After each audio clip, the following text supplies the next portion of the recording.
सही मुस्लिम में है, हज़रत जाबिर बिन अब्दुल्ला फरमाते हैं, मैं हजूर के साथ था और हम जहाद से वापस आ रहे थे। मेरा जो ऊँट था वो बहुत ज़्यादा कमज़ोर था और बूढ़ा था, वो सबसे पीछे रह गया। हजूर पाक ने मुड़कर पीछे 2-3 मरतबा देखा, लेकिन मैं काफ़ी पीछे था।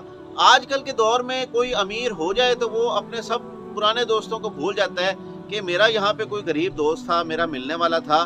तो हजूर का अंदाज़े करीमाना देखें, उन्होंने 4 मरतबा पीछे मुड़कर देखा और कहने लगे, मुझे जाबिर नज़र नहीं आ रहा। बेखबर हो जो गुलामों से तो वो आका क्या है। ऐसे नबी जो जहाद से वापसी पर अपने गुलाम को नहीं भूले, वो मैदान मैशर में भला कैसे भूल सकेंगे। वो तो आवाज़ें लगाएंगे और एलानिया कहेंगे, फलां किधर है, फलां किधर है। वो नाम लेंगे और हमारी मौज बन जाएगी। हजूर इधर उधर देख रहे थे तो किसी ने कहा, हजूर जाबिर का ऊँट जो है बहुत कमज़ोर और बूढ़ा है, वो सबसे पीछे रह गया है। तो हजूर पाक ने ये नहीं कहा कि रुको, उसको आने दो। हजूर ने यूँ नहीं कहा कि जाबिर जल्दी आओ, हमें देर हो रही है, बल्कि हजूर ने फरमाया, तुम लोग चलो, मैं आ रहा हूँ। हजूर पाक खुद वापस मुड़े। इसमें इस अंदाज में हिकमत आप देखिए कि गरीब के पास खुद चल कर जाना हमारे नबी का शेवा है, नबी की सुन्नत है। हजूर पाक खुद चलकर वापस आए और जाबिर के पास आकर कहने लगे, जाबिर सबसे पीछे रह गए हो, क्या वजह है। हज़रत जाबिर कहने लगे कि आपको पता है या रसूल अल्लाह, मैं गरीब हूँ, मायूस हूँ, परेशान हूँ और मेरे हालात तंग हैं और मेरा ऊँट भी कमज़ोर और बूढ़ा है। हजूर जाबिर का चेहरा देखते जा रहे थे और मुस्कुराते जा रहे थे। जाबिर कहते हैं, मैं हैरान परेशान था। उन्होंने पास आकर ऊँट की पुश्त पर अपनी छड़ी को लगाया और कहा, ओए तू दौड़ता क्यों नहीं। बस हजूर का इतना कहना था कि जाबिर ऊँट पर सवार थे और वो अचानक सबसे आगे निकल गए। लोग उनका ये अंदाज देखकर हैरान रह गए। ऊँट तो बहुत कमज़ोर और बूढ़ा था। कभी ये मत समझें ये उसकी अकल थी, उसकी सियासत थी, बल्कि उसको हजूर की थपकी मिल गई है, और जिसको हजूर की थपकी मिल जाए उसने तो सबसे आगे निकलना ही है। अचानक हजूर पाक अपना घोड़ा दौड़ा कर आगे निकले और जाबिर के पास आकर पहुंचे, यार हमें भी साथ ले ले, हम तेरे काफले में ही तो शामिल हैं। ये सुनकर हजरत जाबिर रोने लग गए और कहने लगे, खुद ही भीख देते हैं और खुद ही कहते हैं मंगते का भला हो।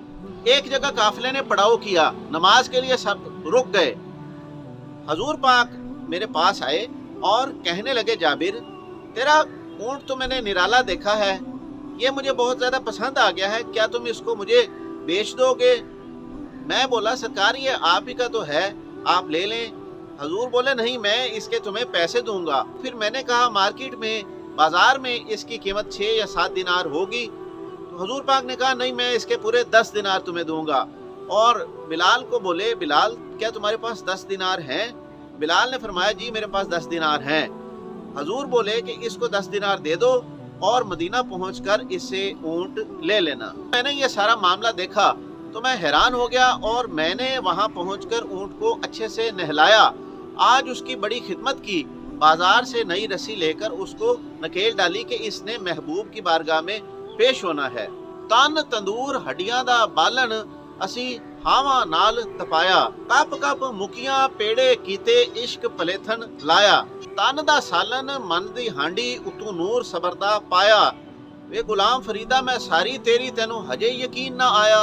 जोहर की नमाज अदा करने के बाद मैं रसूल पाक की खिदमत में पहुंचा और उनको जाकर कहा, सरकार मैंने 10 दिनार ले लिए हैं, ये ऊँट आप रख लीजिए। सरकार मेरी तरफ देखकर मुस्कुराए और कहने लगे, इस ऊँट को कभी कमज़ोर और बूढ़ा ना समझना, ये मेरा अपना ऊँट है।